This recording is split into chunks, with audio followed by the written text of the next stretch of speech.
FTC. Flight team, stand up! We got the top 10 power forwards of all time. We went through the point guards to the small forwards. So far, the list has been 100% biased. Should not be surprised with this one. When it comes to power forwards and centers, honestly, I meant to say honestly. I was saying obnoxiously. I don't know what I was about to say. But I don't really watch power forwards and centers. Like, I watch power forwards and centers and I'm aware of their knowledge. But basically, I don't really have like a top 10 power forward or center in my top 10 NBA list, if it makes sense. Or most likely in my top 20. I don't really have a favorable one, but I do remember a lot of them. You know, don't get twisted. My knowledge is up there, but let's get on to it.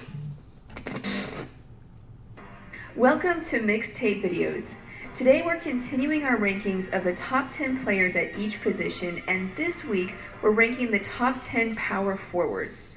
Make sure you watch our top 10 point guards, shooting guards, and small forwards videos to see who we rank as the top 10 in those positions and to hear about the criteria we used for these rankings.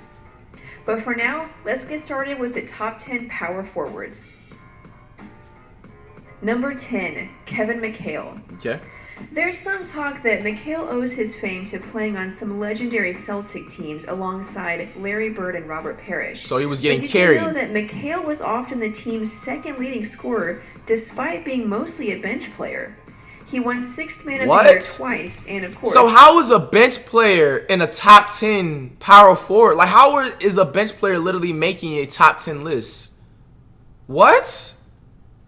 He basically got carried his whole career. So if you never played for the Celtics, he would literally average under 5 points a game. Like, basically what you said. The Celtics.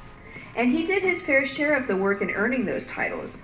He's 8th all-time in total blocks for the playoffs, 3rd in offensive rating for the playoffs, and 17th in win shares for the playoffs. Wow. Despite not being the most athletic guy on the court, McHale used his incredibly long arms and deadly post moves to score over defenders. When McHale entered his so-called torture chamber, there was pretty much nothing defenders could do to stop him.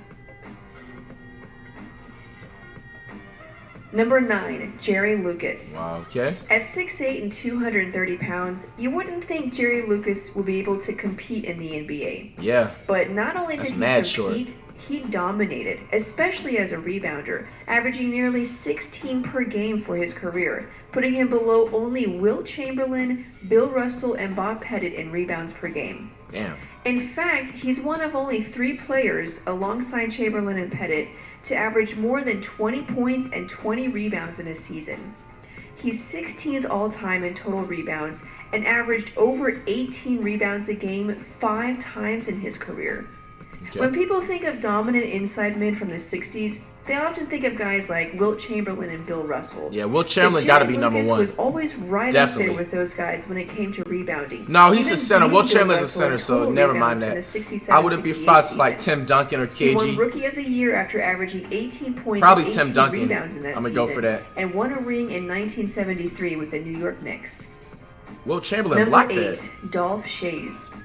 If you had to think of the very first so-called stretch 4, the one who brought outside shooting to the power forward position, I have never heard of this dude. You might think of Dirk Nowitzki, Kevin Garnett, or maybe even Larry Bird. But Dolph Schayes could easily be credited as the first power forward who could shoot from pretty much anywhere. In addition to his 18.5 points a game, look how he shoots! And rebounds per game. Bro, I'm blocking that if you try to put that on me, yo. Revolutionized the post position. He even such a casual player, yo. He doesn't play Look how he shoots his free throw, yo. The NBA's first he shoots like a little kid. Performing in the very first NBA Finals and first All-Star game. He won a ring in 1955 in a series where he averaged 19 points and 12 rebounds and probably would have won Finals MVP if the award existed. He was top 10 in points and rebounds every year for pretty much his entire career, and even won Coach of the Year in 1966 after retiring as a player. Number 7, Elvin Hayes. Hayes actually came into the league as a center, but was moved to power forward to take advantage of his scoring abilities, which included a deadly turnaround jumper. Hayes is actually 9th all-time in total points. What's even more impressive than Hayes' scoring ability was his defense and rebounding. With career averages of 12.5 rebounds and 2 blocks, he's 14th in rebounds per game, 4th in total rebounds, 12th in defensive rating, and 8th in defensive win shares. His team usually struggled in the playoffs, but Hayes certainly did his part, averaging 23 points, 13 rebounds, and 2.6 blocks in the postseason. Wow. That puts him at 11th in rebounds per game in the playoffs, 5th in blocks per game for the playoffs, and 5th in defensive rating for the playoffs. He won a championship in 1978, won the scoring title once, led the league in rebounding twice, beating out Kareem Abdul-Jabbar both times, and was top 10 in just about every major statistic each season during his career. Number 6, Bob Pettit. What? Bob I have Pettit never had heard a of these relatively players, yo. short career, but he certainly made the most of his 11 seasons in the league, averaging over 26 11 points seasons and is not 16 short career. rebounds in that span. That puts Bro, with him a at rim 8th smaller all-time too. in points per game and 3rd all-time in rebounds per game, behind only Wilt Chamberlain and Bill Russell. Despite only playing 11 seasons, Pettit is 17th. Bro, what kind of in hook total shot was that, rebounds. yo? People will make the argument that the competition wasn't as high back then, and that's why a guy like Pettit could have seasons where he averaged 30 points and 16 rebounds. 30 points for this casual However, keep in player? mind that He some of averaged Pettit's that? Bro, I'm contemporaries trying to tell were you, I was in Bill the NBA Russell, back Bob then, yo. Cousy, I feel like I was Dolph Schayes, reborn who again, we like I was already playing in the read NBA in about, that time or Elvin something, Baylor, bro. Wilt Chamberlain, Oscar Robertson, Bro, I and would have Jerry been West, dominating. just to name a few. With only 8 teams in the league at the time and those players sprinkled throughout, Pettit's 26 points and 16 rebounds are impressive. He's also 4th all-time in rebounds per game for the playoffs and 12th in points per game for the playoffs. He won league MVP twice and a championship with the St. Louis Hawks in 1958.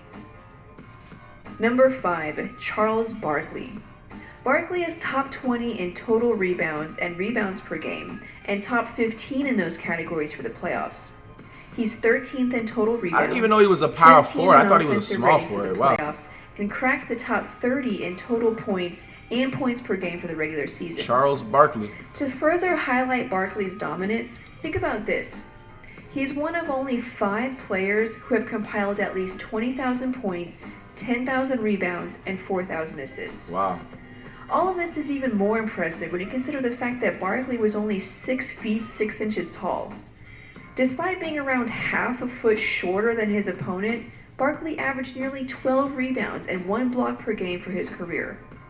Chales Barkley earned the League MVP award in 1993 when he averaged 25 points, 12 rebounds, 5 assists, and about a steal and a block per game. Number 4, Kevin Garnett. Now, there may be some of you who put KG much higher than 4, and that's fine. Honestly, he's had a great career.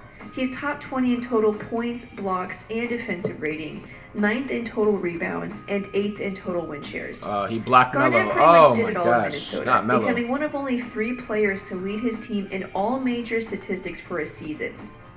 He did his best to lead his team to a championship, but it just didn't happen. The Timberwolves were knocked out of the first round 7 times and made it to the conference finals once. Bro, you're letting Sam Cassell yell at you, bro? In Boston, he became the defensive anchor and I wish I would leader let of him a play like Sam championship Cassell. team, Tell me what to where do, he yo. won Defensive Player of the Year after winning the MVP award in Minnesota. Number 3, Dirk Nowitzki. Wow, number 3, Dirk. Many people would put Garnett or even Barkley over Dirk.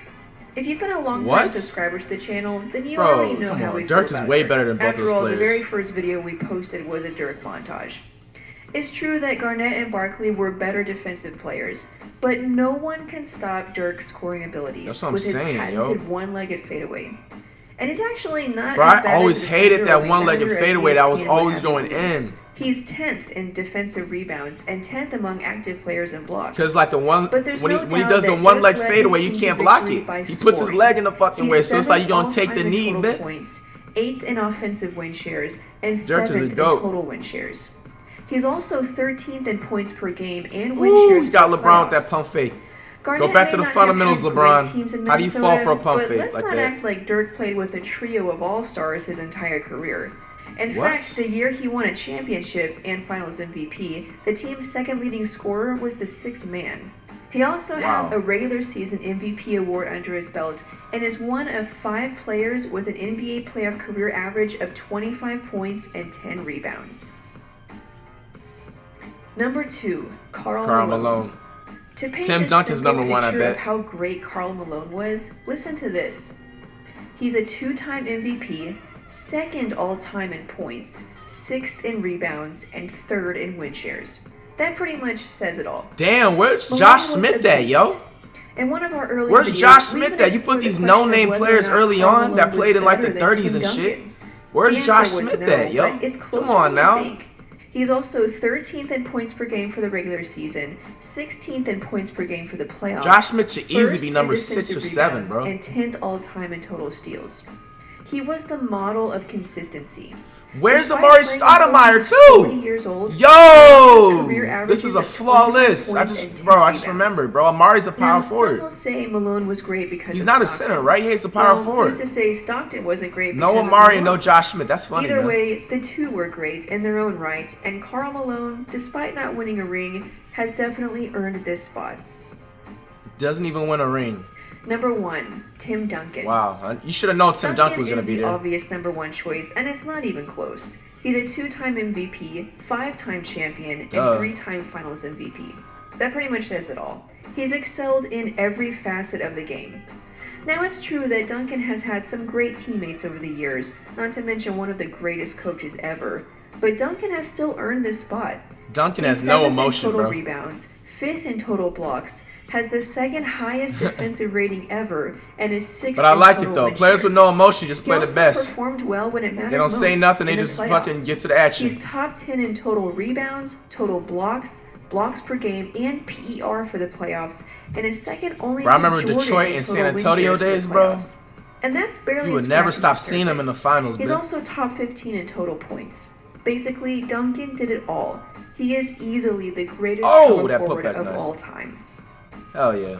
But nah, this list was not as bad compared to everything else. But you definitely were missing players. Amari Stoudemire easily should have been top 5. Josh Smith should have been at least number 7. You know what I'm saying? The fact that you have like these 3 other casual players that played in the 20s, TV was black and white, you know what I'm saying? You know, it's just unacceptable. But it's way better than the list that she has put out the previous positions. This is probably like the best low-key rating that she put up with. It's just missing Amari Stoudemire and Josh Smith. I think the last one is the centers. That reaction should be coming within the next couple of days.